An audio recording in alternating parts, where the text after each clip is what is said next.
જે સમીપ નામનું બિલ્ડિંગ છે ત્યાં આગ લાગી છે, આપ પણ આવ્યા છો મુલાકાતે, શું કહેવા માંગો છો? ખાસ કરીને તમે જુઓ તો આ બિલ્ડિંગની અને હોસ્પિટલની કેટલી બેદરકારી કહેવાય. પાર્કિંગની અંદર કેટલો બધો કાગળનો કચરો હતો, એના હિસાબે આ શોર્ટ સર્કિટથી જે કારણથી આગ લાગી હોય.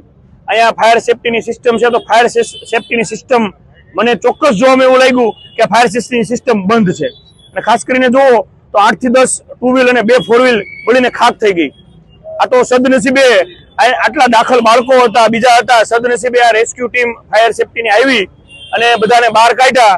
નહીતર આનો કેટલો મોટો બનાવ બને, ભાવનગર માટે કેટલી કલંકિત ઘટના કહી શકાય એવો બનાવ બનતા રહી ગયો.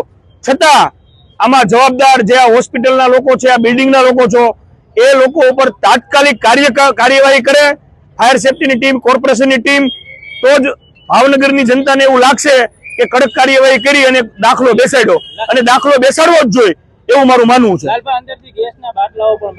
ગેસના બાટલાઓ મળ્યા છે તો આ કઈ રીતની સિસ્ટમ છે? આ એક ભાવનગરને કુદરતે બચાવી લીધું, આવડી મોટી એક કલંક ભાવનગર ઉપર લાગતા આજે રહી ગયું એવું કહી શકાય. છતાં આટલા ટુ વ્હીલ ને આટલા 4 વ્હીલ બળીને ખાક થઈ ગયા.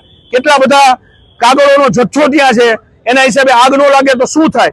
એટલે આવા બે જવાબદાર જેટલા હોસ્પિટલ છે, બે જવાબદાર આવા બિલ્ડિંગો છે, એના ઉપર કોર્પોરેશન તાત્કાલિક કાર્યવાહી કરે અને આગામી દિવસોમાં આગ લાગે ત્યારે કૂવો ખોદે એવું ઉદાહરણ જે બને છે એવું બંધ કરાવે.